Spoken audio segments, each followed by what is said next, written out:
What? Oh, okay. I'm surprised it's taken him this long to make this video. Generic Control and theduckgoesmoo. We are here back with some more Bad Weapon Academy. Today we are reacting to the Sun on a Stick by Fish Stick on a Stick, which has the gaming channel, whatever. This came out 9 days ago. Thank you so much to the people that told me that this video got uploaded. I read every single comment, so leave some down below. This video is also going to be in a playlist on my channel with all of my other Bad Weapon Academy reactions going in chronological order. If you want to check out the last one, which was it the Your Eternal Reward? Was it really 4 months ago, or was it the Who Long Heater that was the last one? I'm not really sure, but if you want to find the last one, I'll leave it right up there. Also link down below in the description, and also be in that playlist like I said. I have never used the Sun on a Stick. I don't think I have. I might have picked it up a few times. I think it's only good if you're using it, well, you only use it as scout, but I think it's only good if you're in a game where you're going up against a bunch of pyros, because I think it helps with afterburn, or makes you immune to afterburn or something, or extinguishes you, or maybe it does damage to players that are on fire, so maybe it's good to have pyros on your team. I'm not really sure, but I stream TF2 on Fridays on Twitch if you want to follow me there, so you do not miss a stream. I stream 4 times a week, so thank you so much for being here. I react to all of the Bad Weapon Academies, and even some of the other Fish Stick on a Stick videos. I'm about to say video games. Like, what? No, he doesn't make video games. But I'm excited to jump into this one. I hope you are too. Shout out to patrons. They get the videos day early. Love it to not have a paywall on the channel. Let me know what TF2 video to do for next week, because I really don't know what the next one's going to be. So please let me know based on the comment section of this video, and like ones that you also agree with. But let's go ahead and jump into this, because it is 22 minutes long. Alright. Okay. I stream TF2 on Fridays. So, wait, what? The Sun on a Stick, it's so bad. Yeah! Okay, so yeah, you get crit on targets that are on fire. Wow. Who said the danger shield was a counter to pyros? And they're on fire, so you get crits. But it's Scout who has the worst melee in the game, right? Where we take a look at the worst weapons TF2 has to offer. It's a fast character, though. And I show you how to best utilize them. I think for the most part, the majority of weapons in the game will have their die-hard fans, even if the weapons are mediocre or even outright bad. But there's almost a reverse phenomenon with 2 weapons in particular, and that's the 2 promotional weapons from the game Rift. The Sharpened Volcano Fragment, wait, really? And the topic of today's video, the Scout's Sun on a Stick. These 2 weapons have fallen into this category of being far more fun to talk trash about than they are to play with. Even by the general community. I remember the weapon stereotypes. I was like, that's the best weapon in the game. It is really funny. How do you lose to a Scout with 31 health by the melee? I think the Sun on a Stick in particular is the more favorably looked on of the 2, but even then, it's still treated as a bad joke. And hey, I like bad jokes as much as the next guy. I don't even know what that means. Someone says it's Morbin time one too many times, and I want to reenact the only tolerable role Jared Leto has ever had, where he's the victim of a violent axe murder. In any case, let's find out exactly has that happened in more than one film? Sun on a Stick suck dick. The Sun on a Stick is a melee weapon for Scout that will deal guaranteed critical hits to burning enemies, and give the Scout a 25% fire damage resistance while the weapon is active, in exchange for a 25% damage penalty. Let's go over these great, stats 25% on already the lowest melee. The biggest draw of the weapon is the guaranteed critical hits against burning players, and that's already a problem. Much like the Man Melter, this is a weapon that requires someone else to play the game in a specific way in order for you to get any benefit. He got very lucky he was on fire. Which is to say, he's basically having people light people on fire for him. Pyro, or another class that can deal afterburn damage, like a Cow. Most games are gonna have a pyro in it, but you just gotta hang around. Maybe a Huntsman Sniper if you're in medieval mode, but that's just stupid on multiple levels. In medieval mode, the only things that can light enemies on fire are the Huntsman if it's lit by torches, and the Sharpened Volcano Fragment. And pyros have an incentive to use a much better weapon in that mode, and with how many health kits are around after a giant melee massacre, you're not likely to see anyone on fire for too long. And that includes yourself. I love medieval mode. That also, sniper just pinned up in the background. Exists if you want to double your health pack gain at basically no cost. Compared to the Man Melter, there's already a disconnect. Because when a friendly teammate catches on fire, one of the first people they run to is you, the pyro, so they can get a quick extinguish and be on their way. As jank as the Man Melter is, and for as much as it requires other people to play in a specific way for you to get any benefit out of it, your own teammates are already encouraged to come to you by the game's core design in order to get extinguished. How they get extinguished doesn't matter to them. That same logical through line. As long as I'm not on fire, it's good. Oh, what a throw, dude. Unless you directly coordinate with someone, like a friend you're in a call with, there's not going to be a situation where you see a scout moving near some enemies and light them on fire so the scout can move in with his son on a stick. There's plenty of fun little serendipitous moments in the game where you notice you have an enemy's attention while your friendly spy is behind them, so you keep busy with their focus on you while the spy goes in for an easy backstab. A shotgun at range? Instances of spontaneous teamwork like that are nice, but the son on a stick doesn't really allow for much of that sort of thing without direct communication. I would like to once again apologize to all the poor free-to-plays out there. You deserve better. One also needs to consider the fact that an enemy being on fire isn't an automatic signal to run in with your melee. Yeah. It's highly that right there. Oh, turret. And one of the only times you should blindly run in swinging is because you have no other choice since you're out of ammo. Because in many situations, simply shooting the flaming enemy instead of trying to beat them with a stick is going to do more damage far more effectively for you. Because Scout is a close range character. This makes the already situational application of the sun on a stick even more situational. Pyro and the heater thrive in situations of close range chaos, and the flare guns and cow mangler charge shot work best at long ranges far away from the action. So in the close range situations where you're expected to heavy, no, he didn't even get the kill. You kind of have to move with your pyro, slowing yourself down in the process like it's a fucking escort mission, I think. I hope. Or else just hope to God you happen to run into someone on fire when the both of you least expect it. Completely ignored the sniper to kill the person that's on fire. Run towards a lit enemy hoping they don't get extinguished before you can reach them, or hope a friendly pyro hits a flare on an enemy you're already engaging from far away. Obviously, the best flare guns for a friendly pyro to basically, use if your friend likes playing pyro, you can do this. If not, and the ability to do this to multiple enemies at once. This has a knock-on effect of consuming fire-extinguishing resources more quickly, which means more people can stay on fire for longer. You will never be happier to see a pyro who basically uses a score shot as a primary weapon as you will when using this thing. The pyro could also use the gas passer, but why? Why? To try and catch people off guard, you can hang around near health kits and sources of water to catch people before they manage to extinguish themselves. But that sort of sedentary sit-and-wait ambush style doesn't really fit with Scout. Even then, it doesn't. Not the fastest character in the game. If you're with your pyro in the thick of it, as he's lighting up an entire group of people, if there happens to be an enemy pyro nearby and he right-clicks in their direction, I think I'm good. Pretty stupid as you run into a massive group with nothing but a worse stock bat. Basically, the point I'm trying to get across is that anytime they were on fire and then they weren't, and then there's 4 of them. It's a good idea to use the sun on a stick. It's either because you're expertly coordinating with a friend, or it's by complete happenstance. There's no middle ground with this weapon. And that's not even getting into how it requires your team to have a pyro to begin with. If that pyro decides to run if your team doesn't have a pyro, I guess that just kind of sucks for you, because the afterburn duration of the initial hit is incredibly short, and the burst damage on follow-up hits is so rewarding that the enemy will likely be dead long before your sun on a stick will be of any use.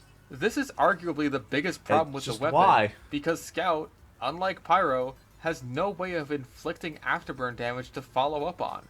There's no dragon died so hard went through the that wall. pairs perfectly with this thing. No throwable Molotov cocktail secondary or fireball to bonk the enemies with.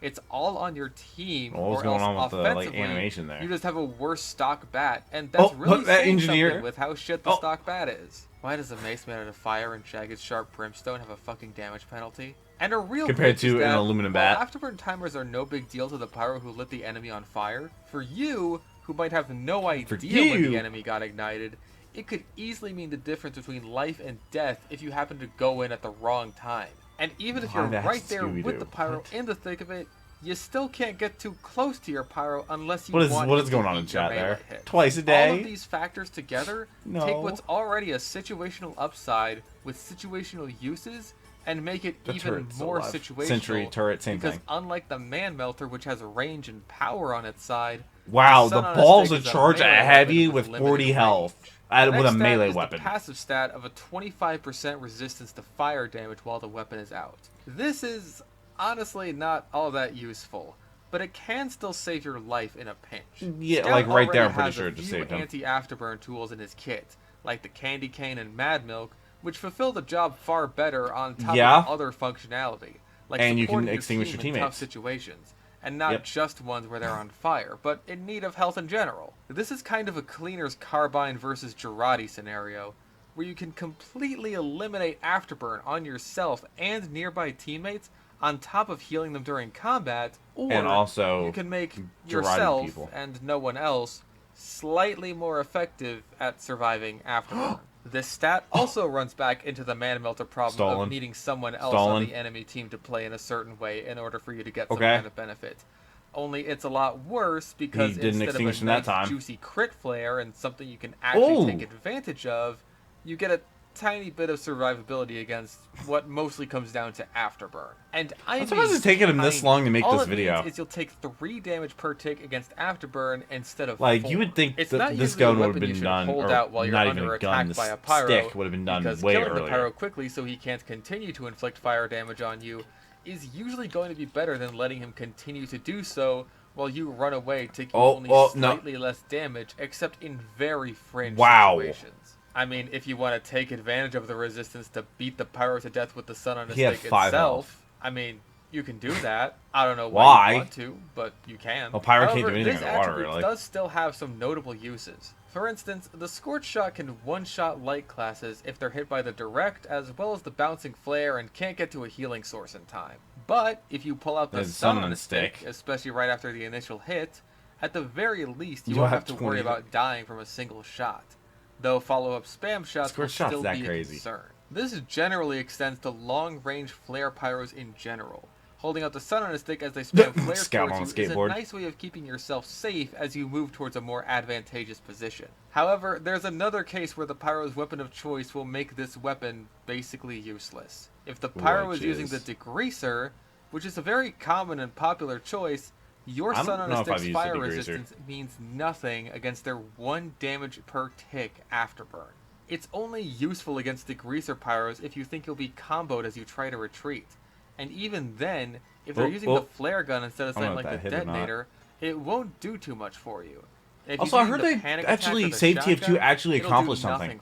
Like, they fixed the bot issue, or they, hopefully they didn't tell them how they did it. The pocket pistol is seriously a better stuff like every week or something. Alternative. And once again, it's much more multifaceted than the sun on a stick's resistance. The resistance is nowhere near as extreme as it is on something like the Darwin's Danger Shield, but I think that's for the best since the Danger Shield is complete cancer-defied as a pyro anyway. On the subject of the Danger Shield, one advantage that the Danger Shield and the Demo Knight shields have is that they're passive resistances, and you can still perform your class's basic functions without doing any extra work. But because you need to pull out the sun on a stick to get the fire resistance, it's only useful if the only thing that's putting you in danger is afterburn. And it's only useful in that aspect. Wow, they are not paying attention at all. Oh my god, that Sentry. Like when you're about to die to the afterburn, or if a nearby health pack will be enough to top you off such that you can survive a grenade or something. Ultimately, the Man-Melter downside of needing an enemy to play pyro isn't that big of one because there's more often than not going to be a pyro on the enemy team. Just use that to blast into the air. With class limits like Uncletopia and mine. Since that means people are more likely to spread out more evenly. I play on Uncletopia with viewers on Friday. The fact that both of its upsides are dependent on factors completely outside of your control. That way more people can straight up join because it's easier to join off somebody's profile. It's a big part of what makes this weapon so underwhelming and sometimes frustrating. Just whacking them, dude. Although, speaking of the Man-Melter, the biggest issue with this upside that I've yet to touch on is that if the offensive upside encourages you to fight alongside your pyro the entire time, doesn't the whole air blast thing just make this entire mechanic redundant unless your pyro is dead? Which also happens to be one of the better times to use the sun on a stick offensively, since otherwise the pyro could go for the finisher an opportunity himself. He took it. I think this weapon was just designed with having a really ineffective pyro on your team in mind. Also, this is just me. But while recording this video, I got so many games where people just straight up did not play pyro, and it was getting really annoying. Got plenty of great clips, lots of nice kill streaks, didn't matter. Can't even really use the clips because no pyro is on the team. I think the universe just hates me. Finally, there's the damage penalty. Wow. A 25% damage penalty means your swings come out to only 26 damage compared to the stock BAP so low. And your crits will deal 79 damage instead of 105. That's 79. That's a more substantial downside since the crits are the big draw of the weapon. And that puts you out of the 2-shot range of soldiers and demos. Though because you're encouraged to attack enemies that are already injured to some extent, these specific damage I remember one of my friends don't matter as much as they do for was other in the like video. I think it was Hatless. Even with the damage that was penalty, in one of the. I think it was the Your Eternal Word video. Enemy with a swing speed of once every half second. Imagine if you saw yourself in one of these. DPS of 158 with a time to kill of 1 second on those classes at 150 health or less. I'm dead, Not too shabby. In fact, the time to kill is better than the scatterguns on those classes specifically, though it's still not as good as the scattergun on healthier targets. Honestly, the damage penalty is pretty inoffensive and an understandable downside for a weapon with a guaranteed situational boost in damage. But because, as we've just gone over, the situations where it'll come in handy are so infrequent, it means for the majority of the time, you're going to be running around with just a slightly worse version of the stock bat. Oh yeah, and speaking of those crits, this thing still deals random crits for some reason. I don't know why. Because random crits... For some reason, weapons that deal situational guaranteed crits are really inconsistent about when they want to give you random crits on top of that. This isn't even the only case for this on Scout Melee, since the Rap Assassin does the same thing. I mean, I'm not exactly going to complain about this, since this weapon really Dude, to go after a heavy in a hallway... I just thought it was interesting. And win! One of the most difficult factors regarding strategizing with the Sun on a Stick is that nearly every factor that gives you some kind of benefit also hit rag is a thing, completely out of your control, or not a thing, on really. top of being highly situational. It's a weapon based on teamwork, but it's for two classes who don't really have all that much synergy and don't really interact much. Most support weapons don't really fall into this category of needing one person to play a specific wow, class the range on at all, Mad Milk's but they wild. still manage to find some good synergy with classes who already have it. Medic is the highest priority target in the game, and spends a lot of his time healing the heavy, the anchor of the team. But his regen is slow and he can't heal himself otherwise, so the heavy can quickly give him a sandwich to top him off, keeping him safe from harm and at the front lines distributing heals. Snipers are very strong in the line of sight of an engineer's nest, since it makes them much less vulnerable to spies and flankers, and if one does come around, he can use his Girardi and the engineer's help to keep both the sniper and the nest safe, as well as use it against a big group of enemies who might try to overwhelm the center with sheer numbers. I like how he just Both of these weapons have uses beyond these specific case scenarios, but the Stick, in terms of teamwork at least... See, whenever I play Sniper, I have to use the Razorback, because it is Razorback, right? I think it is. Already ignited. And because I just get targeted way too much when I'm streaming. One of the big challenges is honestly remembering you even have it, until you realize you just whiffed 3 shots in a row on a burning medic and have something for this exact situation. Speaking of medics though, because this is a melee weapon with decent DPS that can 2-shot medics in 1 second, if you see a Vaccinator medic on fire, it's not a bad option for countering them, since your only other choice is to watch helplessly as they effortlessly convert your 100 damage scattergun meat shots into chip damage, while the medic in his pocket laugh at your stupid, dumb, idiot face. If you are coordinating with your pyro, it'll be important to keep each other's whereabouts in mind. What route you'll be going down, whether the pyro basically, will hang if back you have a friend that plays team, pyro, stuff like that. You can use it. Coordinating like this can be fun, but at the same time, if you're going to be having someone attached to your hip the entire game, why do it in service of making your melee as Scout slightly more viable when you can, like, have excellent question. Medic shoved up your ass? I think that's the main thing. The effort simply doesn't justify the reward. Especially it doesn't. No, that's why I'm wondering why it took so long to make this video. Stock batter fish more than half the time in a casual match anyway. It's like, well, they're on fire. Required. But let's say you want when they're on fire and you have a Sun on a Stick, if you're within it's a go good time. distance between your pyro and the enemy they're lighting on fire, it's best to cut the enemy off at their point of retreat rather than trying to catch up to the pyro himself. Plenty of classes will run away from a pyro if they can manage it, or at least back up while fighting them until after they've killed them to and they can back up right into your Sun on a Stick. Switch speed can be an issue if you're in the heat of battle, so try and get it out as soon as possible for when you need it, while also not holding it idly. If you stand around with just your Sun on a Stick, you aren't doing anything but resisting the damage of a stray flare. Like I mentioned earlier, Vaccinator medics are an incredibly high-value target, since they're so difficult to kill. Nice. But one other target made far easier for the pyro specifically are Demo Knights. Demo Knights, especially ones using Targe, are massive fire damage sponges, and while pyro can air blast them away, without a shotgun, that's what always happens to me. Can't harm them much. He needs his if I'm a Demo Knight, I don't try to fight a pyro. I just don't. 3 quick swings are enough to bring down just about any Demo Knight as long as he's on fire, since they also have no melee resistance. For Islander Demo Knights who can feel especially unkillable, This is extremely satisfying. Meanwhile, it's also important to discuss the strategies the pyro should be employing. The detonator and jetpack will allow the pyro to cover more distance to Never keep use a up with the jetpack scout's either. high mobility, as well as light multiple people on fire. Oh, no. Especially the detonator in this latter regard. You can also use that fucking thing. Anyway, moving on. As mentioned earlier, he hates it. I'd avoid using the Dragon's Fury. I hate saying this since it's my favorite flamethrower, but it just doesn't pair well with the Sun on a Stick at all. I'd also advise against using the Flog. It's not Since WM1. the Sun on a Stick kills burning enemies, all this means is you're robbing your pyro of their Flog charge by killing enemies, still feeding them with afterburn damage. One of the most effective strategies is to try and engage the enemy at a distance with a flare gun, especially a crowd control. Should I try this on my next stream? Please let me know. I read every comment. Also, let me know what the next TF2 video should be. Even because you all will decide that, whatever's like the most liked or whatever. The scout still has a gun, so he can just shoot them, and it works out either way. This is I have much more a effective shotgun. If you're in direct communication with each other, but even then, it can still nice. And that's do it again. That's the Sun on a Stick more thoroughly analyzed than I think now, what changes would you make? To do in the history of the game. I think it's funny how I end up thinking weapons like the heater and Sun on a Stick will be really easy to make, and then they end up being some of my longer episodes. I thought I wouldn't have nearly as much to say as I did. It's the funny run at people while they're on fire stick. But nope. You see when they're on fire and you charge into them and then you just get caught. And even with all the complications and the dumb bullshit, to be perfectly honest, I still think this is a better alternative than the stock bat. As long as there's a pyro on either team, you'll at least get some benefit out of it. It's situational. But they're highly minimal and incredibly situational compared to the benefits you might get from something more substantial like the Rap Assassin. So, what can we do? One popular suggestion I've heard is to give the Sun on a Stick a fireball projectile like the Sandman. What? Oh, okay. Like a flaming, to do the job for you. Like a flaming fastball. More than the idea that hitting someone with the Sun on a Stick will automatically ignite the enemy if they're not already on fire. I think that would be too strong and brainless and end up with a WM1 Scout playstyle that wouldn't be particularly fun to deal with.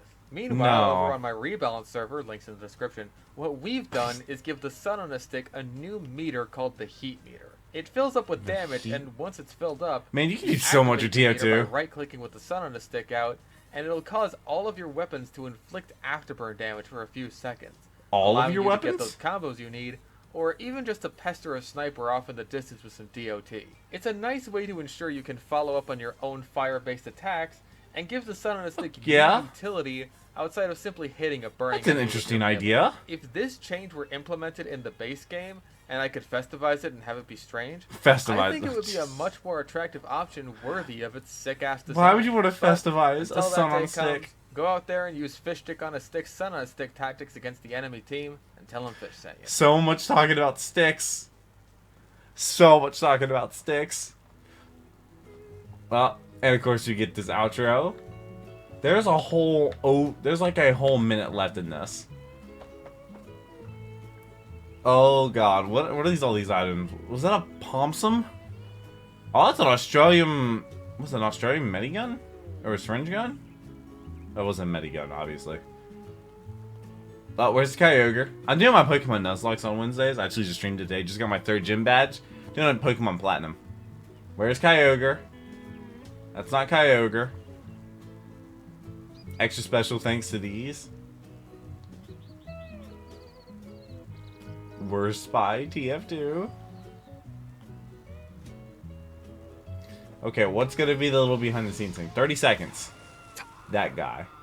I've actually watched his streams before. That guy donated $3. Okay, I have decided.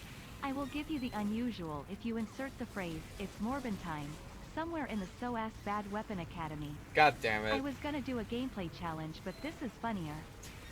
That is funnier. That's gonna date the video so badly. It is. It's gonna date it so bad. But he did it. He did show the. Did he not show the trade, or maybe he did show the actual trade where it went there? But he did the "It's Morbin time," which I still don't understand the whole "It's Morbin time." I saw the Alucard tweeted it, or the the Alan Card Twitter account for Helsing Old Twitter Bridge tweeted it, which is like the first time that account's tweeted in many years. So I don't really understand that. Was that something to do with Morbius or something? Isn't that Morbius like a Spider-Man movie? I have absolutely no idea. This is how people wonder like how I exist and how I haven't seen things like Aladdin or Bambi or like things like Tiger King and stuff like that. Like it just goes on and I'm just like, oh no. Well, anyway, I just kind of like, okay, that's a thing that happened. Let me just not waste my time on that, or just not spend my time on that, because free time is not something that I possess, because I'm making a lot of videos. I do these all myself. I record every video, edit every video, make every thumbnail, and I read every single comment on all of my videos. People comment on my videos, like from 3 years ago, or 2 years ago, and it'll be like, you don't read every comment. That's impossible. 30 seconds later, I respond saying, wanna bet? I do that so many times in my videos, and people are just like, oh, you weren't kidding. Yeah, I'm not kidding. I read every single comment. I'm that passionate about this, and hopefully I can make your days just a tiny little better. I hope you enjoyed this video. The sun on a stick is very bad, and I mean, the changes that he did would be very nice, and I would maybe use it. I prefer using my fish, because somebody gave me a painted fish that has a Strangifier on it. I've yet to get a single kill with the fish, or that fish to be specific. I think I've gotten a kill with the fish before, but I don't know. I really enjoyed it. I hope you enjoyed this video. I can't wait for the next Bad Weapon Academy. I'll react to it, so I hope that you are subscribed to the channel so you do not miss a future video. Let me know what's the YouTube video for next week, but until next video, take care, and cue the music.